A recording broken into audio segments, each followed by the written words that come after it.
십자가의 왕이라는 십자가와 나의 왕이라는 주제로 우리가 살펴보고 있고, 어제는 그 첫 번째 시간으로 가장 끔찍한 사형수 우리가 바라바와 같고, 또 나니아의 연대기에 나왔던 그 이기적인 반역자 에드먼드 떠올리실 겁니다. 와 같은 우리를 살리시고 진짜 사형틀에 우리를 대신해서 오르신 진짜 왕, 그 대속의 사건에 대해서 우리가 어제 생각을 해봤고, 오늘 두 번째 시간으로 우리를 위해 그 십자가로 가신 그 거룩하신 왕을 향해 그때 당시에 세상과 종교가 어떻게 반응을 했는지 먼저 그 내용을 살펴보고, 그리고 오늘 우리는 어떻게 반응하며 살아가고 있는지 우리가 말씀의 거울 앞에 비춰보는 시간 되겠습니다. 26절 말씀해 보면 십자가 위에 붙은 죄패에 이렇게 기록되어 있죠.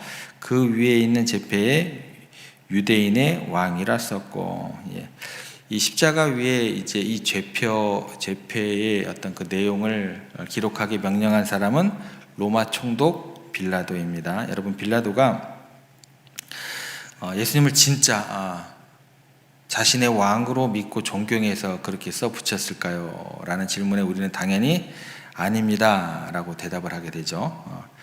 이 짧은 죄패 뒤에 숨겨진 이 빌라도 총독의 정치적인 배경, 우리가 한번 살펴볼 필요가 있을 것 같아요. 빌라도는 자기가 로마의 최고의 권력자는 아니죠.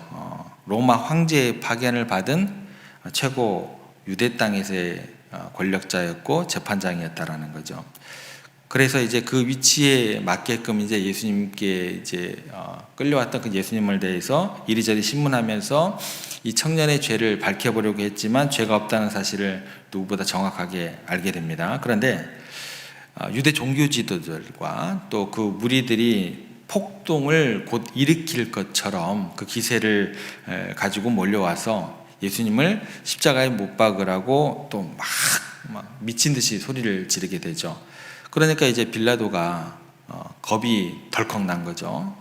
폭동이 일어나서 자신의 그 정치적인 어떤 생명이 위태로워질까봐 공정한 재판을 과감히 포기하게 되는 거죠.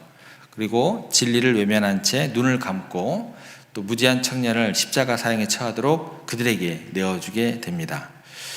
어차피 좀 포기하는 내용 가운데 좀 자존심이 많이 긁혔겠죠. 그렇죠? 좀 내가 왜 이렇게 비겁하지 않았던 사람인데 뭐 이런 내용도 있을 것이고, 빌라도의 마음속에 자신을 벼랑 끝으로 몰아붙인 그 유대인들이 이뻐 보이진 않았겠죠. 그죠? 그들을 향한 분노 또 미움이 끌어올랐겠죠. 너희들이 감히 나를 협박해? 이런 마음도 있었을 것이고, 너희들이 우리가 이렇게 할 거면 네가 뭐 어떻게 할 건데 우리가 황제에게 너의 어떤 나쁜 이미지를 심어줄 수 있는 거 아니냐, 이런 어떤 암묵적인 어떤 그런 협박이죠. 우리가 너를 쥐고 흔들 수 있어, 뭐 이런 위기감을 빌라도가 받았겠죠. 그래서 빌라도가요 억울하죠. 이것들을 내가 어떻게 복수를 하지? 그리고 그 마음 먹은 것을 이제 감행을 하게 됩니다. 그 복수의 결과물이 뭐예요? 바로 유대인의 왕이라는 그 죄패 가운데 있는 거예요. 먼저는 이 죄패 가운데 우리가 어제 살펴봤던 거는 뭐냐면 예수님을 향한 조롱, 이게 이제 먼저 우리가 알고 있는 그런 내용인데 여기서 그치지 않습니다. 하나 더 생각해야 될 것은 뭐냐면 이 유대인의 왕이라는 그 죄패 가운데 있는 이게 어디로 향하느냐가, 유대인들을 향해서는 이 유대인의 왕이란 유대인의 전체를 향해서는 어떤 모욕이 되고 어떤 침뱉음이 되냐라는 거예요. 이게 이제 이렇게 접근을 하면 좋을 것 같아요. 생각해 보시기 바랍니다. 야, 유대인의 왕, 너희들의 왕 모습을 똑똑히 봐봐. 로마 군인의 채찍에 맞아서 피투성이가 되고 벌거 벗겨진 채 십자가에 매달려 죽어가는 저 힘없고 비참한 그가 바로 너희 유대인의 왕이야. 메시아야. 네가 그때 기도했던 메시아라고 그러잖아. 제가 이게 유대인들에 대한 어떤 뭐라 그럴까요? 소심한 복수라고 해야 돼요. 뭐라고 해야 돼요? 이런 느낌의 것으로 비아냥, 유대인 전체에 대한 메시아가 저런 사람이야. 아무짝에도 힘도 없고 너희들 평생 동안 뭘 기다린 거야? 뭐 이런 느낌의 거죠. 그러니까 빌라도가 지금 유대인들이 그토록 오랜 세월 눈물로 기도로 기다려온 메시아에 대한 소망, 그들의 민족적 자존심 어떻게 해요? 그 십자가의 앞에서요 완전히 뭐야? 깔아 뭉개버리는 거예요. 이것이 유대인의 왕이라는 죄패에 담긴 세상 권력자의 잔인한 조롱이 되게 됩니다. 여기까지 우리가 좀 생각을 하셔야 돼요. 그렇다면 이런 비참한 뭐예요? 모욕적인 조롱 앞에서 유대인들이 어떻게 반응해야 돼요? 아니 우리 하나님을, 우리 예수님을 봐봐. 너희들 누구에게 기도하고 있고 누구를 예배하고 있는 거야? 아무짝에도 쓸모없는 나무에게 지금 기도하고 있는 거야? 돌에게 기도하고 있는 거야? 이런 조롱을 받고 있다면 여러분들 어떻게 하셔야 될 것 같으세요? 지금 그 상황이다라고 생각하시면 돼요. 유대 백성들에게 빌라도가 내가 너희 왕을 십자가에 못 박으랴 하고 이제 조롱 섞인 질문을 이제 그들에게 하고 있습니다. 그런데 여기에서 이제 문제가 심각해져요. 유대 백성들이 뿐만 아니라 그들을 영적으로 이끌어야 될 대제사장입니다. 대제사장. 가장 인류 역사상 끔찍하고 소름 돋는 대답을 하게 돼요. 그게 어디에 나오냐면 요한복음 19장 15절. 여기에 여러분의 눈을 크게 뜨고 정확하게 그 구절을 읽으셔야 돼요. 대제사장이 뭐라고 얘기를 하냐면 대제사장들이 대답하되 가이사 외에는 우리에게 왕이 없나이다 하니. 이거 이제 굉장히 충격적인 말이 되는 거예요.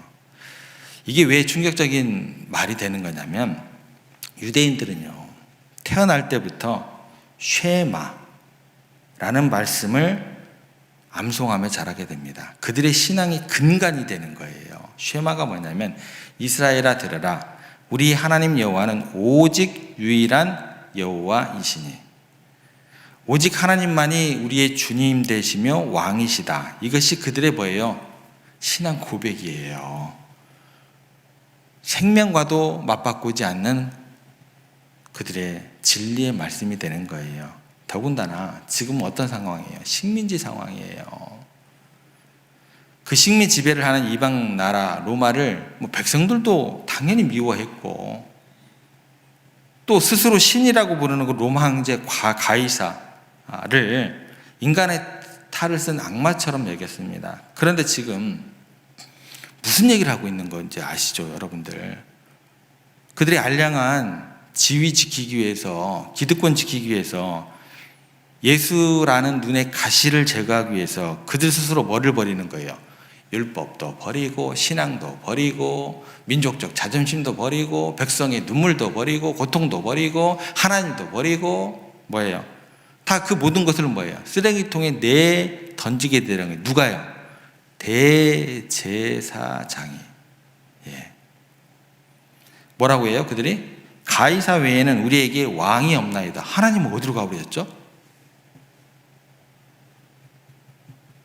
이거 굉장히 충격적인 구절이 되는 겁니다. 이거 단순한 말수시가 아니에요. 하나님을 향한 뭐예요? 반역입니다.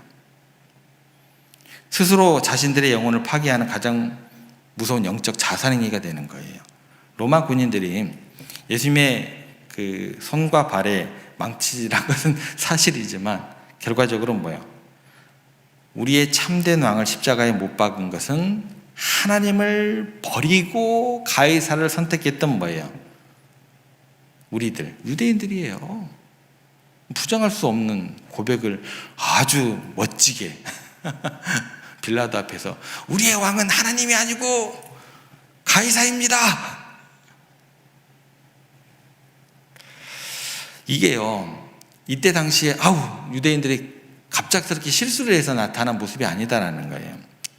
시간을 거슬러서 구약시대로 가보시면 이스라엘 역사 속에요, 하나님과 세상 사이에서 양다리를 딱 이렇게 걸치고 늘 머뭇거렸던 우상숭배의 역사가 그들 가운데 뿌리 깊이 박혀 있다는 거예요. 열왕기상 18장에 보면 위대한 선지자 엘리야가 갈멜산에서 이스라엘 백성들을 향해서 피를 토하듯 외칩니다. 너희가 어느 때까지 둘 사이에서 머뭇하려느냐? 여호와가 만일 하나님이면 그를 따르고 바알이 만일 하나님이면 그를 따를지니라. 이렇게 이제 엘리야가 선포를 해요, 백성들에게. 그러면 이제 엘리야가 왜 백성들에게 이렇게 선포를 하게 되었냐? 이스라엘 백성들은 왜 갈멜산에서 머뭇거렸느냐? 왜 그 더러운 바알 우상을 버리지 못했을까? 라는 의문이 생기게 돼요. 이 이유는 뭐냐면 그들이 하나님을 사랑하지 않은 게 아니에요. 이게 그들의 마음이 두 갈래로 나눠져 있었기 때문에 그래요. 하나의 모습은 어떤 거냐면 영혼 구원과 종교적인 유학은 누구에게 얻고 싶어요? 하나님 필요해요. 이쪽 종교적인 위안이라든지 영혼 구원에 대한 것은 하나님 필요해. 그러니까 하나님께 얻고 싶었던 거예요. 그런데 척박한 땅에서 농사를 짓고 먹고 사는 문제, 내 삶의 현실적인 문제와 경제적인 축복은 뭔가 또 더뎌요. 그러니까 비의 신, 풍요의 신이라고 명명되어지는 바알 신에게 얻고 싶었던 거예요. 다 얻고 싶은 거예요. 그러니까 주일에는 평안을 주는 누가 필요한 거예요? 하나님이 필요한데 내 밭에 비를 내리고 내 지갑을 두툼하게 채워질 진짜 왕 바알도 필요한 것 같아요. 이것이 구약의 이스라엘 백성들의 솔직한 심정입니다. 이 갈멜산에 해묵은 그 우상 숭배가 수백 년이 흘러서 어디에서 그대로 재현되는 거예요? 빌라도 법정 앞에서 우리에게는 가이사밖에 왕이 없습니다 라는 절망적인 외침으로 또다시 반복되는 거예요. 자, 그러면 이제 우리는 어떠한지 좀 생각을 해봐야겠죠. 우리는 말씀을 읽으면서 예수님을 십자가에 못 박은 대제사장들을 향해서 어떻게 하나님을 믿는다고 하는 사람들이 로마 황제 가이사를 왕이라고 고백할 수 있을까? 우리가 이제 그렇게 생각할 수 있죠.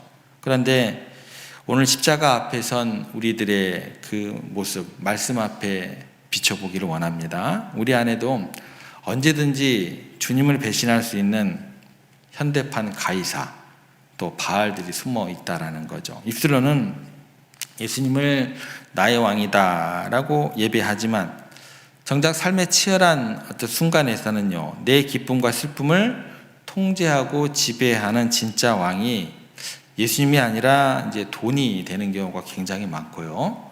성공이 되어버린 순간들이 얼마나 많은지 우리가 돌아보게 됩니다.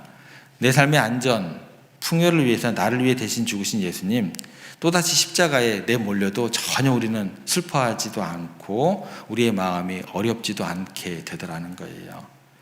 이런 영적 갈등이 가장 치열하게 일어나는 곳이 어디냐면 우리의 땀 흘리는 그런 작업, 또 직업, 또 사업의 현장, 내 생계가 걸려있는 삶의 자리, 이런 갈등이 굉장히 많이 나타나게 됩니다.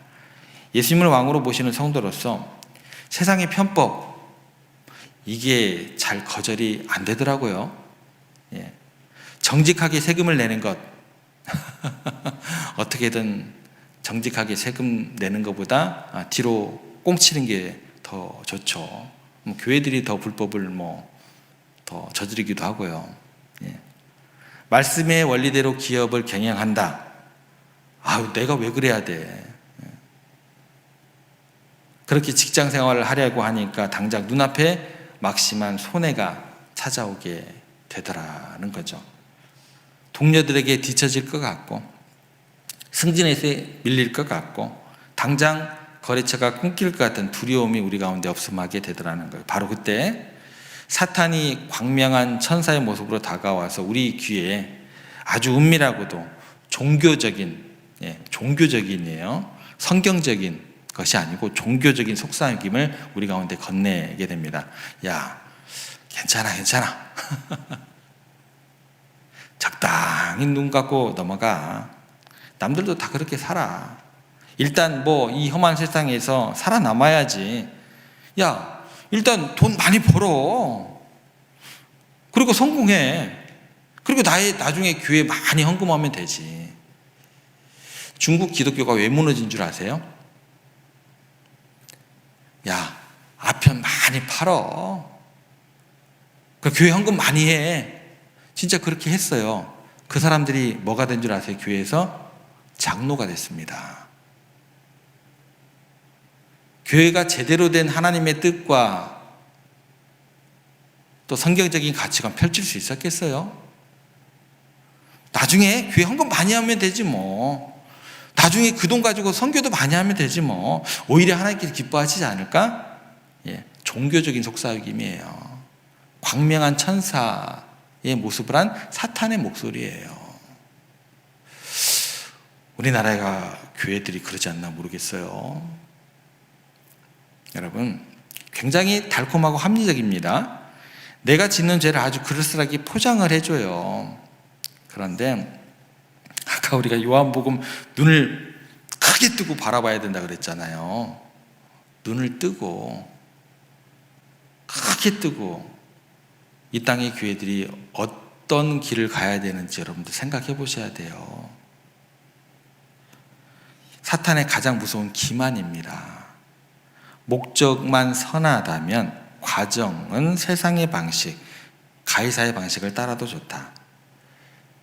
그 타협의 손을 잡고 불의한 이익에 눈을 감는 순간 우리는 십자가에 달리신 예수님을 향해서 죄송하지만 이 결정의 앞에 이 거래처 앞에서는 주님께서 나의 왕이 되실 수가 없습니다. 주님을 매몰차게 이제 내몰아 내게 되더라는 거예요. 그리고 대제사장들과 똑같은 목소리로 내 밥줄을 쥐고 있는 가이사 외에는 왕이 없습니다 라고 이제 소리를 지르게 되더라는 거예요. 이게 세상을 향해서 우리들이 외치는 외침이 되는 겁니다. 아무리 우리가 헌금을 많이 하고 봉사를 많이 한다 한들 내 삶의 풍요를 위해 세상의 방식을 나의 왕으로 선택하는 것, 성경이 그토록 경계하고 가슴 아파하는 가장 무서운 영적 간음이 되는 겁니다. 이렇게 될 때 세상은요, 우리를 마음껏 조롱하게 되는 거예요. 저것 봐, 저것 봐. 입으로는 십자가니 뭐 예수니 하면서 결정적인 순간에는 목사들이 말이야, 교회가 말이야, 돈을 왕으로 모시고 사네, 불법을 더 일삼네. 우리 교회가 그럴 수 있다라는 거예요. 목사인 제가 그럴 수 있다라는 거예요. 얼마나 뼈아픈 수치가 됩니까? 사랑하는 여러분, 예수님은요, 우리의 주일 예배에만 머무시는 반쪽짜리 왕이 아니십니다. 내 손에 손해가 쥐어져도 세상 사람들에게 미련하다고 손가락질을 받을지라도 우리는 정직과 성실을 선택하고 삶의 현장에서 예수님의 방식을 고집할 때 바로 그곳에서 우리는 주님을 나의 왕, 진정한 나의 예수님, 주님으로 그렇게 주님을 온전히 예배할 수 있게 되는 거예요. 여기서 예배 드려봤자 이게 아니다라는 거예요, 여러분들. 진정한 왕으로 우리가 세상 가운데 주님께 영광을 돌리는 모습이 어떤 모습이 되어야 되는지 철저하게 여러분들 생각해 보셔야 돼요. 말씀을 정리하겠습니다. 어제 우리가 에드먼드 그리고 바라바 같은 우리를 살리시려고 십자가로 뛰어든 진짜 왕, 그 처절한 사랑을 우리가 생각해 봤습니다. 그런데 오늘 우리들의 삶을 지배하는 진짜 왕은 누구이신지 여기까지 오늘 질문을 던져봤습니다. 갈멜살의 백성들처럼 하나님과 재물 사이에서 양다리를 걸치고 있으면 안 되겠죠. 위기가 오면 언제든지 가이사는 나의 왕입니다 라고 외칠 준비를 하고 계시면 안 되겠죠. 돌이키셔야겠죠. 나의 탐욕을 채우기 위해 나를 위해 죽으신 참된 왕을 밀어내고 세상을 선택했던 영적 간음이 있었다고 한다면 우리가 돌이켜 회개하면 되겠습니다. 돈, 명예, 또 사람들의 평판에 얽매여 살아갔던 그 자리에서 떨쳐 일어나시기를 부탁을 드릴게요. 내 마음의 보좌에 떡하니 앉아있는 그 우상들, 거짓된 바알과 가이사를 단호하게 끌어내시기를 부탁을 드릴게요. 그리고 피 흘려 나를 사신 가장 고귀하고 아름다운 나의 진짜 왕 예수 그리스도를 우리의 마음 가운데 모시는 그런 사순절 기간 되었으면 좋겠습니다. 세상이 돈의 힘을 자랑할 때 우리는 당당히 십자가의 능력을 자랑하게 되길 소망해 봅니다. 가이사가 주는 잠시 잠깐의 쾌락보다 예수님께서 주시는 영원한 평강을 누리는 여러분 되시기를 소망합니다. 오늘 이 시간 머뭇거리던 우리의 발걸음을 돌이켜서 오직 우리 주 예수님만이 나의 유일한 왕 되십니다 라고 그렇게 고백하고 그렇게 결단하며 기도하며 나아가는 오늘 하루, 또 남은 사순절 기간 되시기를 주님의 이름으로 부탁드립니다.